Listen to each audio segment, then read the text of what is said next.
to hand federal responsibility for protecting our nationally important wild places and most vulnerable species to state governments, all at the behest of big business.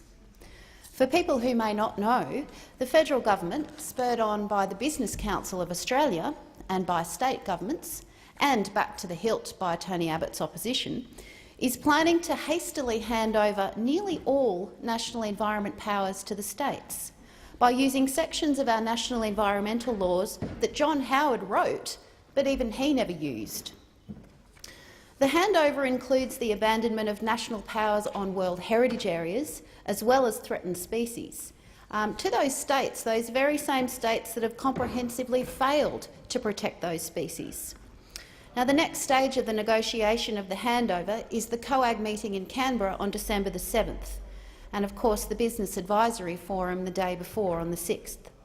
The government plans to negotiate the framework of the handover at this meeting and to sign over the final approval powers to the states by next March. This represents a major threat to threatened species, to World Heritage values, to precious places and wildlife right across the country. The Wentworth Group, major environmental NGOs and local campaign groups all acknowledge the danger that this handover represents. They say, and they are right, that this is the biggest step backwards in national environmental protection in 30 years. So, December 7, that's the day that this government, with the full backing of Tony Abbott's opposition, will sign off on the framework to abandon its job to protect the national environment and just leave it up to the states. That's the day that Australia's environment will be completely sold out and sold off to suit the mining and the business lobby, who apparently run this country.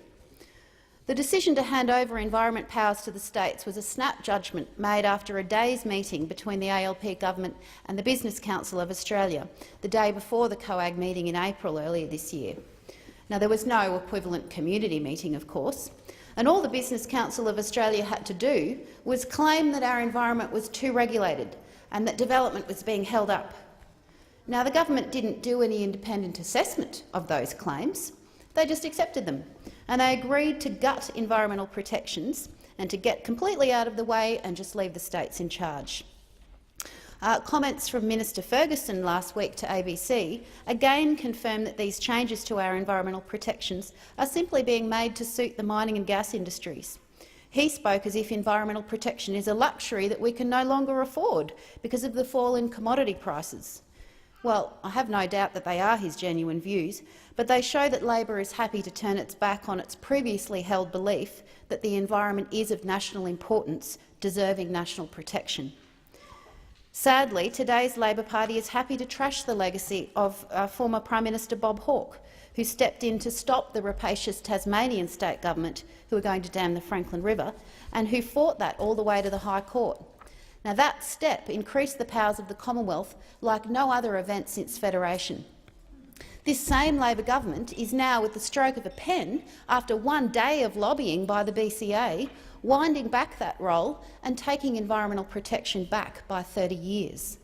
What a tragic backflip for Labor, and what a backflip for the Prime Minister, who in 1999 railed against the inclusion of these delegation powers when the EPBC Act was first introduced. She described the Victorian and the other state governments as having a track record of environmental vandalism. And yet here the Prime Minister is, acting on those very powers that she railed against, that John Howard had enacted, but even he hadn't used. So in 1999, Julia Gillard thought the environment was too important to hand to the states, but sadly now she thinks that none of the environment is too important to hand over, except of course uranium mining, so she can ensure that we can ship this toxic material out to India. Now, even Robert Hill, John Howard's Environment Minister, told the Press Club in August this year that he thinks Labor has gone too far with their plans to hand off environment powers to the states. And when you look at the evidence, on all of the indicators our environment is clearly in decline. The threatened species list has nearly tripled in the last 20 years, and we lose more and more crucial habitat and biodiversity. We've just had Professor Tim Flannery in the latest quarterly essay describe our current biodiversity decline as the gathering of a second extinction wave, set to empty vast swathes of the continent. course, our incredible Great Barrier Reef is turning into a coal and gas highway, and we've been warned that it's in danger of losing its World Heritage status. And instead of becoming a new World Heritage area, the Tarkine forests have 10 new mines planned for them. Being the state emblem of Victoria can't save the leadbeater's possum from being logged to extinction, even though there's now less than 1,000 of them in the wild. All of this evidence, and much more that I don't have time to go into, shows that our environment is suffering from far too little protection, rather than too much, as the Business Council of Australia would have it. And putting the states in charge can only hasten this decline. Just look at their record. Historically, states put short-term profits ahead of the environment.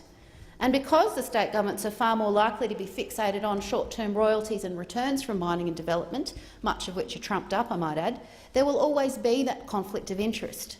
Now, this is why all of the big environment wins of the past have been when the federal government has stepped in and overturned a bad decision by a state government, such as oil rigs in the Great Barrier Reef or cattle in the Victorian Alps. The states simply can't be trusted to look after the environment. And the sad thing is our national environmental laws are already failing us, but instead of making them stronger, both of the old parties are ganging up to make them even weaker. Now, the government will say that they're putting standards in place to ensure that the level of environmental protection will be the same, despite the fact that the states will be solely in charge. But no standard in the world will change the fundamental approach of state governments to prioritise mining, big business and other short-term profits ahead of environmental protection. These weak standards, and I say weak because they might not even need to be reflected in state laws, they might just have the status of policy, which is just incredulous. Those weak standards won't change the state's attitude to environmental protection, and they can't prevent the states who are determined on approving mega mines and destroying the environment.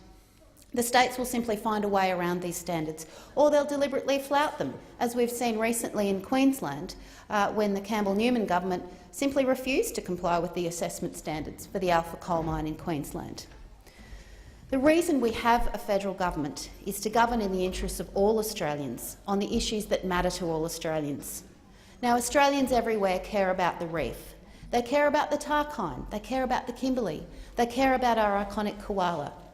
It remains the federal government's job to look after the most important and precious of Australia's environmental assets, which are of international significance, like our beautiful World Heritage Great Barrier Reef.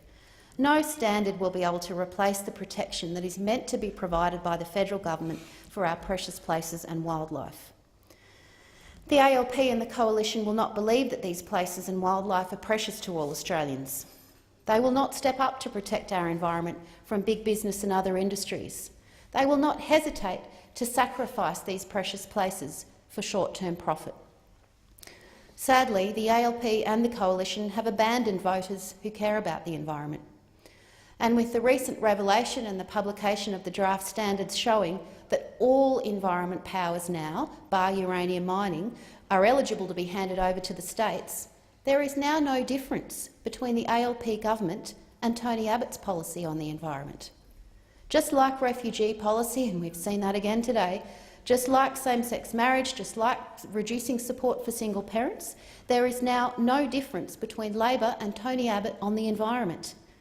It is now perfectly clear that if people believe our environment matters, their only choice is the Greens. Our environment is under attack like never before. We cannot leave protecting Australia's environment up to the states. We can make our national environmental laws stronger and not weaker. We can keep decisions about Australia's environment in the hands of the Australian government. We can protect what we love about Australia now and into the future. We have so much in this country that is simply too precious to lose, and if Labor and the Coalition won't step up to save it, it's up to all of us. Thank you.